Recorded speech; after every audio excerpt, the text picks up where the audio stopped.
Hello everyone. आज मैं आपके साथ थ्री क्वेश्चंस जो एक बहुत ही खूबसूरत कहानी है जो लियो टॉल्स्टॉय ने लिखा है। लियो टॉल्स्टॉय एक रशियन राइटर हैं और उन्होंने बड़ी ही खूबसूरती के साथ हमारे सामने इस छोटी सी कहानी के माध्यम से यह बताया है कि हमारे जीवन में वह कौन सा समय है जो सबसे महत्वपूर्ण है। Which is the right time and who is the right person. कौन वो सही व्यक्ति है जो हमारे लिए सबसे ज्यादा इम्पोर्टेंट है, महत्वपूर्ण है। And what is the right thing to do in our life. मतलब इस जो स्टोरी है इसमें लियो टॉल्स्टॉय ने बड़े ही खूबसूरती के साथ हमें ये बताया है the appropriate time of our duty and the appropriate person, the most important persons in our life and what should we do in our life। तो इन तीनों सवालों को उन्होंने बड़े ही सुंदर तरीके से प्रस्तुत किया है। तो मैं आपको ये स्टोरी बताऊंगी जिससे आपको अपने जीवन में बहुत सारे प्रॉब्लम का समाधान मिल सकेगा और आप जान सकेंगे कि वो कौन से लोग हैं जो आपके लिए सबसे ज्यादा महत्वपूर्ण है और वो कौन सा समय है जो आपके लिए सबसे ज्यादा महत्वपूर्ण है और क्या करना चाहिए आपको जीवन में।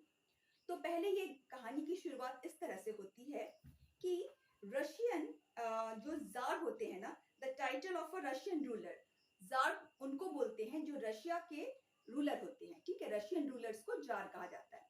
तो एक जार था और उनको बहुत ही ज्यादा इच्छा थी ये जानने की कि उसके जीवन में सबसे इम्पोर्टेंट पर्सन कौन है और वो सटीक समय कब है जब वो काम कर सके और कौन सा मुहूर्त उसके लिए सबसे इम्पोर्टेंट है। तो इन्हीं तीनों सवालों को लेकर वो बहुत ही विचलित थे। He was so much, thoughtful about these things, and that is what he called all his countrymen and all the wise men of his country कि please come and tell me। और उस वक्त the noble persons, the wise man, जो भी विख्यात, जो भी बुद्धिमानी जीव थे, सब उनके पास गए, उनको अपनी राय बताते गए। किसी ने कहा कि एस्ट्रोलॉजर जो है वो सटीक इंसान है जो बता सकेंगे, किसी ने कहा कि मजिशियन जो है वो बता सकेंगे और किसी ने कहा कि आपको एक लोगों का एक काउंसिल तैयार करना चाहिए, वही आपके लिए सटीक होगा, वो आपको सही तरीके से बता सकेंगे कौन सा सटीक समय है या वगैरह वगैरह। पर किसी भी जवाबों से उनको संतुष्टि नहीं मिली। He was not satisfied with any of them because in his mind there was something which was he was searching for and he didn't get the right thing। और इसी वजह से उन्होंने कहा कि मुझे किसी से भी सेटिस्फेक्शन नहीं मिल रहा। फिर उनको ये पता चला कि एक हर्मिट है, मतलब एक सन्यासी है जो जंगल में रहते हैं और वो बहुत ही बुद्धिमान हैं और लोग उनसे अपने सवालों का जवाब पूछते हैं और वो उनको सटीक जवाब भी देते हैं और इन्हीं जवाबों के लिए वे जंगल की ओर प्रस्थान किए। लेकिन वो जो हर्मिट थे, जो वो सन्यासी थे, उनकी एक बहुत ही आप कह सकते हैं कि एक डाउन टू अर्थ क्वालिटी थी कि वो कभी भी जो पैसे वाले होते हैं या धनी व्यक्ति होते हैं उनसे वो बात नहीं करते। उनको लगता है कि सभी प्रॉब्लम का सलूशन जो है वो उनके साथ सटीक तरह से नहीं कर सकेंगे। उनको लगता है कि जो निम्न श्रेणी के लोग होते हैं जिनकी समस्याओं का कोई निदान नहीं होता है, उन समस्याओं के निदान के लिए वे बात करते हैं और बाकी जो धनी व्यक्ति हैं उनके साथ वो उतना बात नहीं करना चाहते। तो इसीलिए जो राजा थे वे उस जंगल की ओर प्रस्थान किए जहां पर उन हर्मिट यानी उन सन्यासी का हर्ट था, मतलब कुटिया थी। तो वो जंगल में कुछ देर गए, जाने के बाद जब हर्मिट का वो हर्ट आया तब उन्होंने अपने पोशाक बदल लिए क्योंकि राजा की वेशभूषा, राजा की गहने वगैरह देखकर वो सन्यासी उनसे बात तो नहीं करेंगे और इसीलिए उन्होंने बड़े ही साधारण सिंपल कपड़े पहनकर उनके पास गए और उन्होंने अपना घोड़ा भी वहीं पे निकाल दिया। कहा कि नहीं, घोड़ा पे नहीं जाना, मुझे घोड़े को साइड में करके पैदल जाना है। और उनके जो बॉडीगार्ड थे यानी अंगरक्षक थे, उन्होंने उनको लेकर साइड में, घोड़े लेके साइड चले गए और जो राजा थे, द किंग, द जार, वे जंगल की ओर प्रस्थान किए, वो भी अकेले साधारण से कपड़ों पे। और जब वो अंदर प्रवेश किए हट की ओर यानी कुटिया की ओर, जो कि सन्यासी का कुटिया था, वहां पर जाकर उन्होंने देखा कि जो सन्यासी है वो सामने जो एक जमीन है वहां पे डिगिंग कर रहे हैं, वहां पे खुदाई कर रहे हैं। ठीक है, और खुदाई कर रहे हैं तो राजा को लगा कि क्यों ना मैं उनसे कुछ सवाल करूं या फिर कुछ, तो वे जाके उनको कह रहे हैं कि मैं आपसे मिलने आया हूँ। तो हरमिट ने उनकी तरफ देखा और फिर कहा कि राजा को लगा कि इतने वयस्क आदमी हैं, इतनी उम्र है, एजेड पर्सन है, उनके उनको देखकर लग रहा था कि वो बहुत ही कमजोर हैं पूरा। तो राजा ने कहा कि मैं आपकी मदद कर सकता हूँ। तो हरमिट ने कहा कि ठीक है चलो। फिर उन्होंने उनके हाथ से वो स्पेड ले लिया, यानी वो जो कुदाल था जिससे वो जमीन की डिगिंग कर रहे थे, खुदाई कर रहे थे, वे कुदाल उनके हाथों से लेकर वे वहां की खुदाई करने लगे राजा। ठीक है, और हरमिट साइड में बैठे हुए थे। और फिर जो वो राजा थे, कुछ देरी खुदाई करने के बाद वो बहुत थक गए, क्योंकि साधारणतः राजा इस तरह के काम नहीं करते। वे तो घर पे अपने जो राजमहल है वहां पर रहते हैं, तो इस तरह के काम तो वो करते नहीं है। कुछ देरी करने के बाद वो बहुत ज्यादा थक गए और फिर उन्होंने सन्यासी से कहा कि मैं आपसे कुछ सवाल करने आया हूँ, कृपया करके मेरे सवालों के आप जवाब दे सकते हैं क्या? तो सन्यासी ने उनकी तरफ देखा और उन्होंने कहा कि तुम अभी मुझे ये कुदाल दो, मैं ही खुदाई कर लेता हूँ, तुम थोड़ा रेस्ट कर लो, क्योंकि सन्यासी को लग रहा कि शायद ये थक चुका है, इस वजह से। फिर उन्होंने उससे कुदाल लेकर खुदाई करना शुरू किया और राजा ने उन्हें कहा कि नहीं नहीं, आपको नहीं लेना है, मैं खुद ही कर रहा हूँ। फिर राजा वहां पे शुरू हो गया।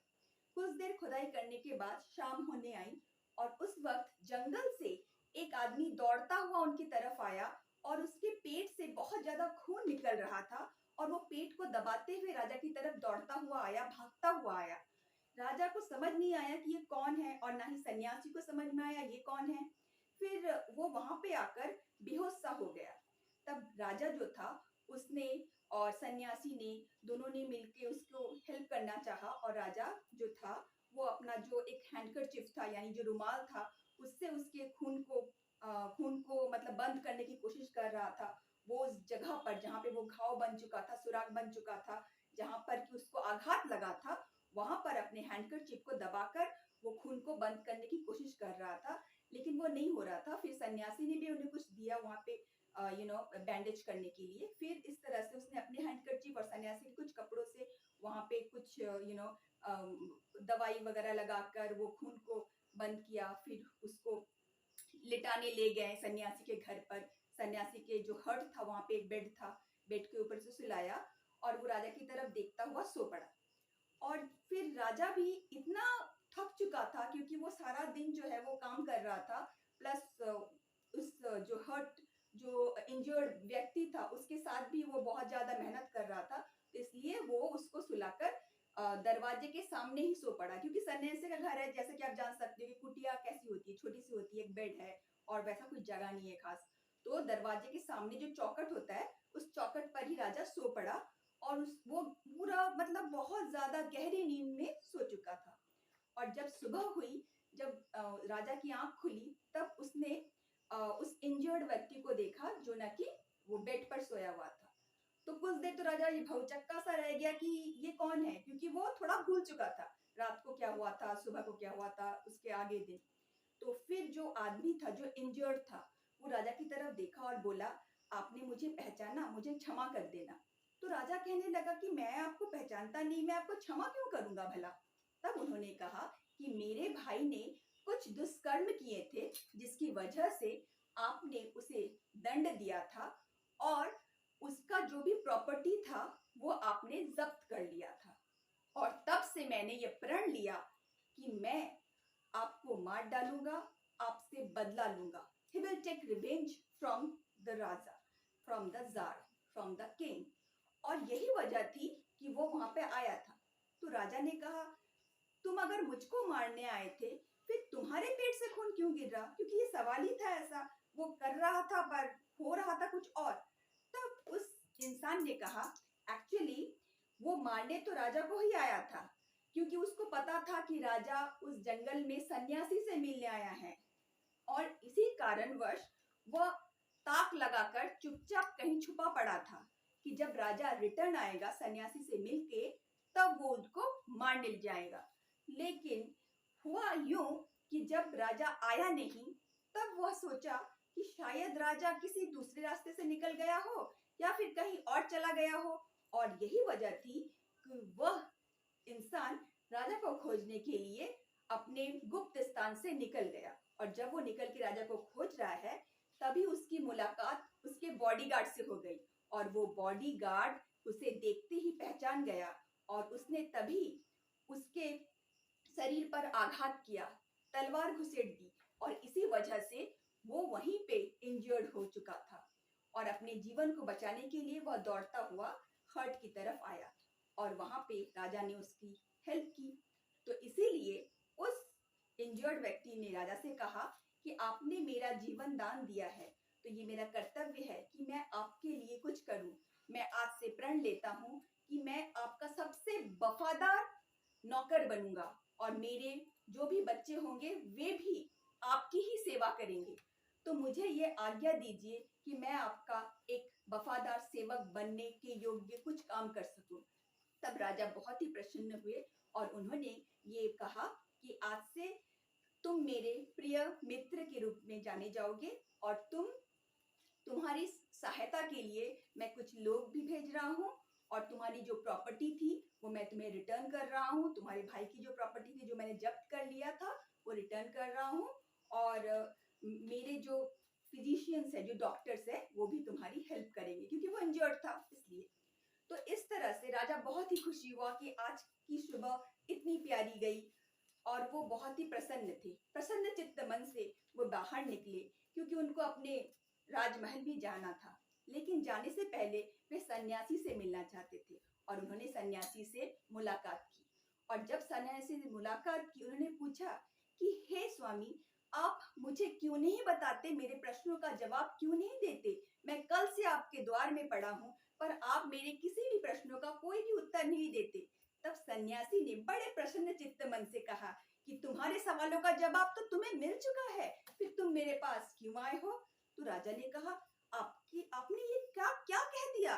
मेरे प्रश्नों का जवाब कब मिला? तब उन्होंने कहा, उस वक्त जब तुम इस कुटिया में आए उस वक्त तुम्हारा सबसे इम्पोर्टेंट काम क्या था? मेरी मदद करना। मैं वहां पे डिगिंग कर रहा था, खुदाई कर रहा था, और उस वक्त अगर तुम ना आते तो वो डिगिंग नहीं करते, लेकिन तुमने मुझे देखा, लाचार देखा, तुम्हें लगा कि मुझे हेल्प करना चाहिए और तुमने मेरी हेल्प की। तो वह वक्त तुम्हारे लिए सबसे इम्पोर्टेंट था क्योंकि तुम मेरे लिए अच्छा काम कर रहे थे। और उस वक्त सबसे इम्पोर्टेंट पर्सन पता है कौन था? वो मैं था, क्योंकि उस वक्त तुम मेरी मदद कर रहे थे। और तुम्हारे लिए इम्पोर्टेंट समय कौन सा था? वही था जब तुम कर रहे थे काम। यानी हमारे जीवन में सबसे इम्पोर्टेंट जो समय है वो नाउ है, अभी है। जैसे कि there is only one time that is important now. सबसे ज्यादा महत्वपूर्ण समय अभी है।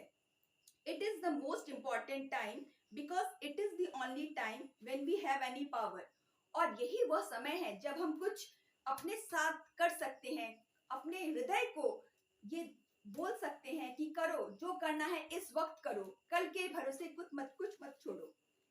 The most necessary man is he with whom you are. और सबसे इंपॉर्टेंट पर्सन वो है जिसके साथ आप डील कर रहे हो, जिसके साथ आप काम कर रहे हो। मतलब यही वो समय है सबसे इंपॉर्टेंट, और जिसके साथ आप काम कर रहे हो या जिसके साथ आप बात कर रहे हो वही सबसे इंपॉर्टेंट पर्सन है। The most important effort is to do him good because for that purpose and alone was man sent into this life। और सबसे इम्पोर्टेंट काम वही है जो हम किसी के लिए अच्छा काम कर सके, क्योंकि भगवान ने, परमेश्वर ने हमें इस दुनिया में अच्छे कर्मों के लिए भेजा है। और यही 3 सवालों के 3 जवाब मैंने आपको दिए। I hope it will help to all the viewers who really want to know the important 3 questions. धन्यवाद।